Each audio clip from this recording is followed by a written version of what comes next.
Next మనకు కర్బన స్థాపనలో భాగంగా మొదటగా ఏర్పడినటువంటి ఉత్పన్నం 3 కర్బన పరమాణువులు కలిగినటువంటిది 3 కర్బన పరమాణువులు కలిగినటువంటి ఫాస్ఫోగ్లిజరిక్ ఆమ్లంగా ఆ తర్వాత తిరిగి మనకు ఆ ఫాస్ఫోగ్లిజరిక్ ఆమ్లం ఏర్పడడానికి కార్బన్ డయాక్సైడ్ ప్రాథమిక స్వీకర్తగా రైబోలోజ్ బిస్ఫాస్ఫేట్ రైబోలోజ్ 1,5 బిస్ఫాస్ఫేట్ గా గుర్తించారు.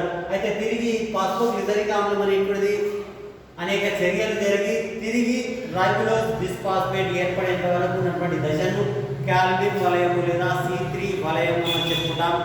అయితే మొదటగా ఈ 3 కర్బన పరమాణువులు కలిగినటువంటి ఫాస్ఫోగ్లిజరిక్ ఆమ్లం ఏర్పడిందంటే ప్రాథమిక స్వీకర్త అయినటువంటి కార్బన్ డయాక్సైడ్ స్వీకర్త అనేటువంటిది రైబోలోజ్ బిస్ఫాస్ఫేట్ అనేటువంటిది గుర్తించడం ముందు ఏదో ఒక స్వీకర్త మనకు అది 2 కర్బన పరమాణువులు ఉండొచ్చు అని ఊహించారు. కానీ ఈ రైబోలోజ్ బిస్ఫాస్ఫేట్ అనేటువంటిది 5 కర్బన పరమాణువులు కలిగినటువంటి యౌగికంగా తర్వాత దశలో గుర్తించారు. అయితే ఇక్కడ ఈ క్యాల్విన్ వలయం లోపల ఇంచుమించుగా మనకు 10-12 ఈక్వేషన్స్ ఉంటాయి.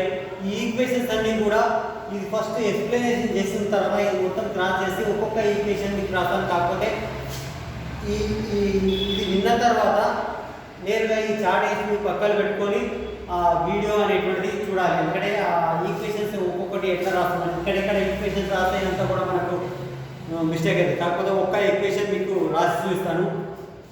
మొదటగా 6 కార్బన్ డయాక్సైడ్ అణువుల్ని 6 అణువుల రైబోలోజ్ బిస్ఫాస్ఫేట్ అనేటువంటిది రుబిస్కో అనేటువంటి ఎంజైమ్ సమక్షంలో రుబిస్కో అంటే రైబోలోజ్ బిస్ఫాస్ఫేట్ కార్బాక్సిలేజ్ ఆక్సిజనేజ్ అనేటువంటి ఎంజైమ్ రుబిస్కో అనేటువంటి ఎంజైమ్ సమక్షం లోపల 12 అణువుల ఫాస్ఫోగ్లిజరిక్ ఆమ్లం ఏర్పడుతుంది. దాన్ని మనం ఈక్వేషన్ రూపం లోపల రాసుకుంటే 6 అణువుల కార్బన్ డయాక్సైడ్ ప్లస్ 6 అణువుల రైబోలోజ్ బిస్ఫాస్ఫేట్ ఇంకా ఇది రుబిస్కో అనేటువంటి ఎంజైమ్ సమక్షంలో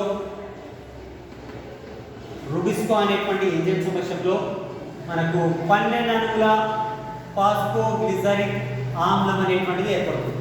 12 అణువుల ఫాస్ఫోగ్లిజరిక్ ఆమ్లం ఎందుకు ఈక్వేషన్ తీసుకంటే మనకు ఒక్కొక్కటి క్రాస్ చేసి చూస్తాను చూడండి. ఇది ఫస్ట్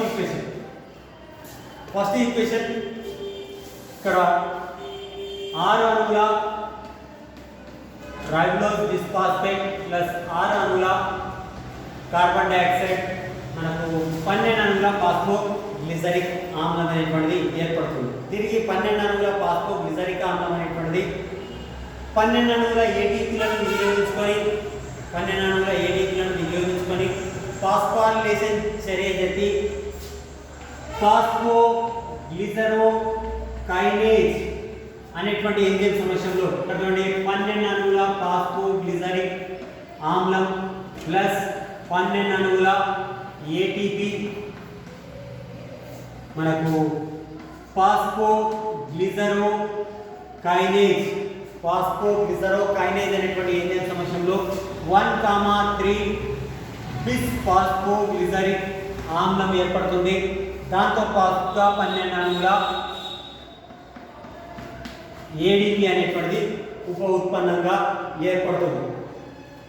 ఇక ఈ మొదటగా ఏర్పడినటువంటి దశను కార్బాక్సిలేషన్ దశ అంటాం. కార్బన్ డయాక్సైడ్ స్థాపన జరిపినటువంటిది రుబిస్కో ఎంజైమ్ సమక్షంలో. ఆ తర్వాత ఏటీపీ ఎన్ఏడిపి లను వినియోగించుకునేటువంటి శక్తి పదార్థాలను వినియోగించుకునేటువంటి అంశాన్ని క్షయకరణ దశ అంటాం. ఈ క్షయకరణ దశలో భాగంగా ఇది ఏటీపీ సెకండ్ ఈక్వేషన్ చూసాం. తర్వాత థర్డ్ ఈక్వేషన్ 1,3 బిస్ఫాస్ఫోగ్లిజరిక్ ఆమ్లం అనేటువంటిది 12 అణువుల NADPH లను వినియోగించుకొని గ్లిజరాల్డిహైడ్ 3 ఫాస్ఫేట్ డిహైడ్రోజినేజ్ 12 అణువుల గ్లిజరాల్డిహైడ్ 3 ఫాస్ఫేట్ డిహైడ్రోజినేజ్ అనేటువంటి ఎంజైమ్ సమక్షంలో 12 అణువుల గ్లిజరాల్డిహైడ్ 3 ఫాస్ఫేట్ అనేటువంటిది ఏర్పడుతుంది. అంటే కార్బాక్సిలేషన్ దశలో భాగంగా కార్బన్ డయాక్సైడ్ స్థాపన జరిగి ఫాస్ఫోగ్లిజరిక్ ఆమ్లం ఏర్పడుతుంది. శేఖరణ దశలో భాగంగా 12 అణువుల ఏడీపీలు 12 అణువుల ఎన్ఏడిపిఎస్ వినియోగించుకొని అంతిమంగా మనకు 12 అణువుల గ్లిజరాల్డిహైడ్ 3 ఫాస్ఫేట్ ఏర్పడుతుంది.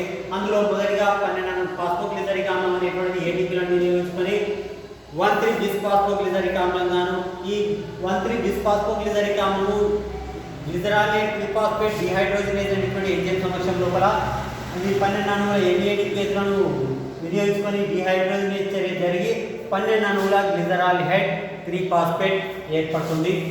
ఇంకా ఆ తర్వాత ఈ 12 అణువుల గ్లిజరాల్డిహైడ్ 3 ఫాస్ఫేట్ లోపల 2 అణువుల గ్లిజరాల్డిహైడ్ 3 ఫాస్ఫేట్ నేరుగా హెక్సోస్ సంశ్లేషణలో అంటే మనకు పిండి పదార్థాల సంశ్లేషణ లోపల నికర లాభంగా మనకు 2 అణువుల గ్లిజరాల్డిహైడ్ 3 ఫాస్ఫేట్ ఏర్పడుతుంది. తిరిగి ఈ 10 అణువుల 2 2 2 2 2 అన్ని విడ తీసుకున్నాం. ఆ 10 అణువుల గ్లిజరాల్డిహైడ్ 3 ఫాస్ఫేట్ అనేటువంటిది తిరిగి ప్రాథమిక స్వీకర్త అయినటువంటి రైబోజ్ బిస్ఫాస్ఫేట్ ఉత్పన్నానికి తోడ్పడేటువంటిది. ఈ దశను మనము పునరుత్పత్తి దశ అంటాం.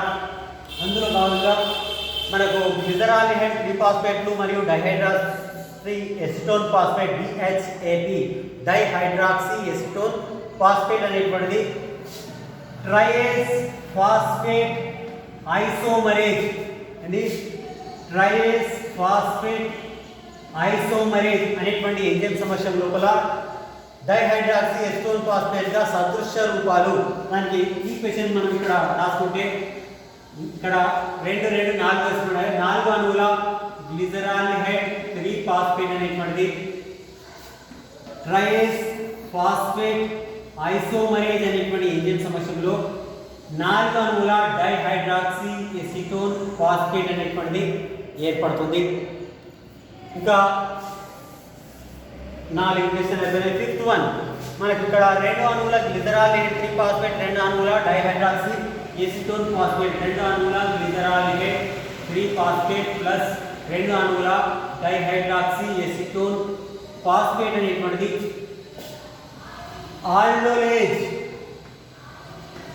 ఆల్డోలేజ్ అనేటువంటి ఎంజైమ్ సమక్షంలో 2 అణువుల ఫ్రక్టోజ్ 1,6 బిస్ ఫాస్ఫేట్ ఏర్పడుతుంది. 2 అణువుల గ్లిజరాల్డిహైడ్ 3 ఫాస్ఫేట్ 2 అణువుల డైహైడ్రాక్సీ ఎసిటోన్ ఫాస్ఫేట్ అనేటువంటిది ఆల్డోలేజ్ అనేటువంటి ఎంజైమ్ సమక్షంలో 2 అణువుల ఫ్రక్టోజ్ 1,6 బిస్ ఫాస్ఫేట్ అనేటువంటిది ఏర్పడుతుంది. ఆ తర్వాత తిరిగి ఈ 2 అణువుల ఫ్రక్టోజ్ 1,6 బిస్ ఫాస్ఫేట్ అనేటువంటిది ఫ్రక్టోజ్ 1,6 బిస్ ఫాస్ఫటేజ్ అనేటువంటి ఎంజైమ్ సమస్యలో 1,6 బిస్ ఫాస్ఫటేజ్ అనేటువంటి ఎంజైమ్ సమస్యలో డీఫాస్ఫారిలేషన్ చర్య జరిపి అంటే ఆ ఫాస్ఫేట్ని కోల్పోయి 2 అణువుల ఫ్రక్టోజ్ 6 ఫాస్ఫేట్ ఏర్పడుతుంది.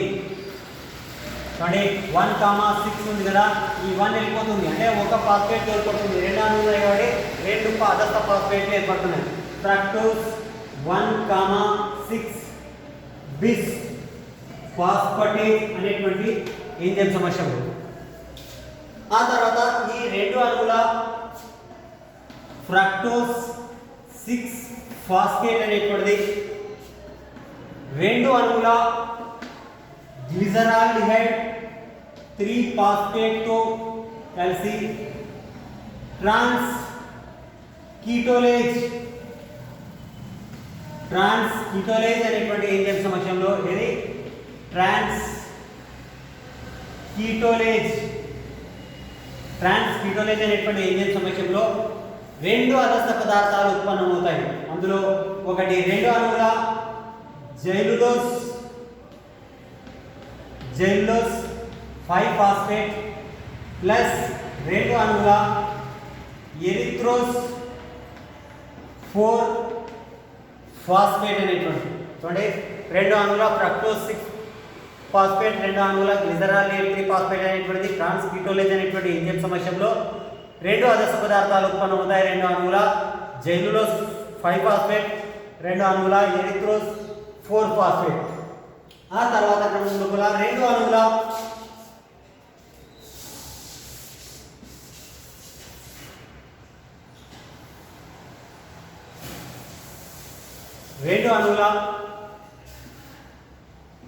ఎరిథ్రోస్ 4 ఫాస్ఫేట్, 2 అణువుల ఎరిథ్రోస్ 4 ఫాస్ఫేట్ అనేటువంటిది 2 అణువుల డైహైడ్రాక్సీ ఎసిటోన్ ఫాస్ఫేట్ తో కలిసి మనకు ఆల్డోలేజ్ అనేటువంటి ఎంజైమ్ సమక్షంలో మనకు 2 అణువుల సీడో హెప్టులోస్ 1,7 బిస్ ఫాస్ఫేట్ ఏర్పడుతుంది. 2 అణువుల ఎరిథ్రోస్ 4 ఫాస్ఫేట్, 2 అణువుల డైహైడ్రాక్సీ ఎసిటోన్ ఫాస్ఫేట్ అనేటువంటి ఆల్డోలేజ్ అనేటువంటి ఎంజైమ్ సమక్షంలో 2 అణువుల సీడో హెప్టులోస్ 1,7 బిస్ ఫాస్ఫేట్ అనేటువంటిది ఏర్పడుతుంది. ఆ రకంగా ఏర్పడినటువంటి 2 అణువుల సీడో హెప్టులోస్ 1,7 బిస్ ఫాస్ఫేట్ మనకు సీడో హెప్టులోస్ 1,7 బిస్ ఫాస్ఫటేజ్ అనేటువంటి ఎంజైమ్ సమక్షం లోపల డీఫాస్ఫారిలేషన్ జరిగి ఇక్కడ మనకు ఫ్రక్టోజ్ 1,6 బిస్ ఫాస్ఫేట్ నుండి ఏ రకంగా అయితే డీఫాస్ఫారిలేషన్ జరిగిందో ఇక్కడ కూడా డీఫాస్ఫారిలేషన్ జరిగి మనకు ఇది 2 అణువుల సీడో హెప్టులోస్ 7 ఫాస్ఫేట్ ఏర్పడుతుంది ప్లస్ 2 అదర్శ ఫాస్ఫేట్. అయితే ఇక్కడ 2 అణువుల సీడో హెప్టులోస్ 7 ఫాస్ఫేట్ అనేటువంటిది తిరిగి మనకు 2 అణువుల గ్లిజరాల్డిహైడ్ 3 ఫాస్ఫేట్ తో కలిసి ట్రాన్స్ కీటోలేజ్ అనేటువంటి ఎంజైమ్ సమక్షంలో తిరిగి 2 ఉత్పన్నాలు, ఇక్కడ కూడా ట్రాన్స్ కీటోలేజ్ అనేటువంటి ఎంజైమ్ లో 2 ఉత్పన్నాలు ఏర్పడాయి. ఇక్కడ కూడా ట్రాన్స్ కీటోలేజ్ అనేటువంటి ఎంజైమ్ సమక్షం లోపల ఈ 2 కలిసి మనకు 2 అణువుల సీడో హెప్టులోస్ 7 ఫాస్ఫేట్ అనేటువంటిది 2 అణువుల గ్లిజరాల్డిహైడ్ 3 ఫాస్ఫేట్ తో కలిసి మనకు 2 అణువుల జైలులోస్ 5 ఫాస్ఫేట్, ఇంకా 2 అణువుల ప్లస్ 2 అణువుల రైబోస్ 5 ఫాస్ఫేట్ ఉత్పన్నమవుతాయి. ఇది 2 అణువుల సీడో హెప్టులోస్ 7 ఫాస్ఫేట్, 2 అణువుల గ్లిజరాల్డిహైడ్ 3 ఫాస్ఫేట్ తో కలిసి మనకు ట్రాన్స్ కీటోలేజ్ అనేటువంటి ఎంజైమ్ సమక్షంలో 2 అణువుల జైలులోస్, 2 అణువుల రైబోస్ 5 ఫాస్ఫేట్ అనేటువంటి ఉత్పన్నమవుతాయి. ఆ తర్వాత మనకి కనిపిస్తే ఇక్కడ 2 అణువుల జైలులోస్ 5 ఫాస్ఫేట్లు, ఇక్కడ 2 అణువుల జైలులోస్ 5 ఫాస్ఫేట్, మొత్తం కలిసింది 4 అణువులు. 4 అణువుల జైలులోస్ 5 ఫాస్ఫేట్, 4 అణువుల జైలులోస్ 5 ఫాస్ఫేట్ అనేటువంటిది రైబోస్ 5 ఫాస్ఫో ఎపిమరేజ్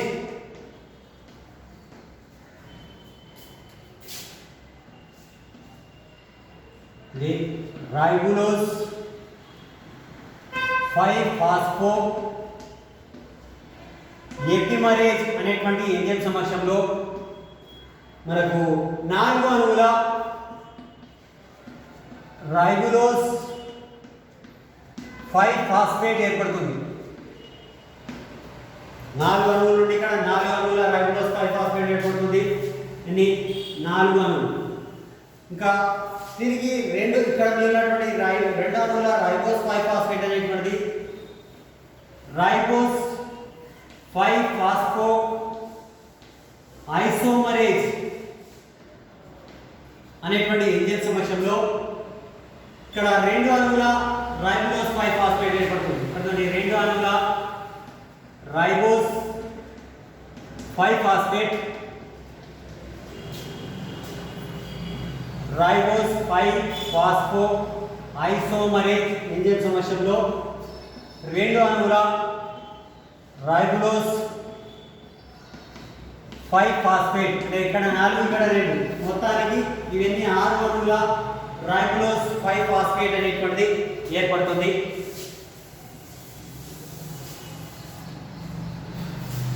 ఈ 6 అణువుల రైబోస్ 5 ఫాస్ఫేట్ అనేటువంటిది 6 అణువుల రైబోస్ 5 ఫాస్ఫేట్ అనేటువంటిది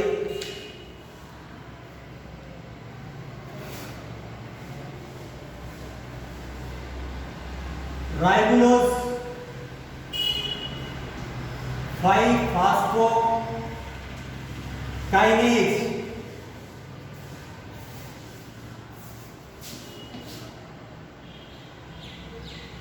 రైబోస్ 5 ఫాస్ఫో కైనేజ్ అనేటువంటి ఎంజైమ్ సమక్షంలో 6 అణువుల ఏటీపీలను వినియోగించుకొని 6 అణువుల